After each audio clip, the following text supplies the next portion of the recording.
Switching to Whisper. Wow! Lots of quality pala Whisper. May colony cover siya that locks the liquid to sense better than any brand. With Whisper, ikaw na. The best ever cotton protection from Whisper. P&G. Friends used to rule my life. Then my stylist recommended the Salon Powerful Frizz Control. New Trust-Made Keratin Smooth. Fight frizz for up to 48 hours. So now I rule my hair. Custom-made, professional, every day. Ito muna, please. Pag tag-ulan, mag-best ever downy. May quick dry formula at magical freshness bubble. Kaya bilisan nyo. Shoot, shoot, shoot, shoot! Shoot, shoot, shoot! Dunk! Dali, dunk! Dunk!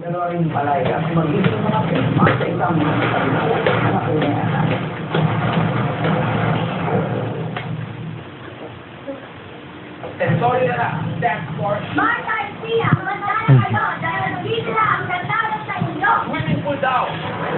Get ready because you're going down. 50 second circle. Sige na lang. Pag ako naging swimmer, gusto kayo? Kaya kung magano kayo? Maniwala ka! Nasabay ako pa yung mga bagyo. Challenge ng konti. Perfecto ka? Perfecto ka? Ano mga bagyo kayo? Junior, minute to win it. Hindi mo kami nagpupos si tatay, makakaraya po ba sa kasas?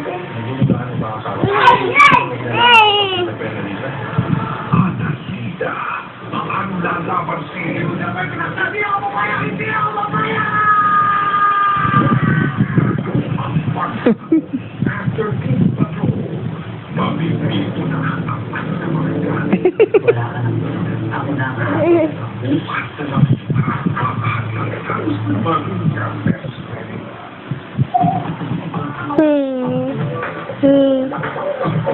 Nagbabalik ang umagang kay Lala, 6:40 na umaga. Full force of buong cast ng Pilipinas sa kanilang premiere night kagabi at ang bidang si Ding Dong natin.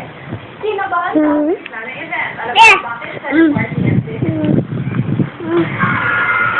Sunod ang parang na Ding Dong Dantes, Enrique Gil at Bea Alonso sa cottage premiere na kanilang romantic movie na She's the One.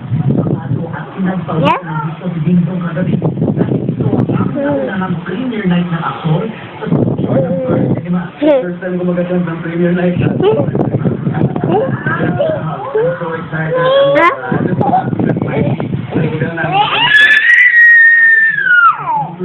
Wala raw dapat ipangamba si Ding Dong dahil maganda ang kanilang pinagpagurang produkto. Work with such talented actors and talagang I've been such a blessing this project. Masasabi ko lang, I'm the best, so I will expect best sa lahat ng mga teams namin. Basta, abangan nyo na lang guys, super fun. Mapapanood ang She's the One bukas October 15. MJ Felipe para sa Umagang Balita.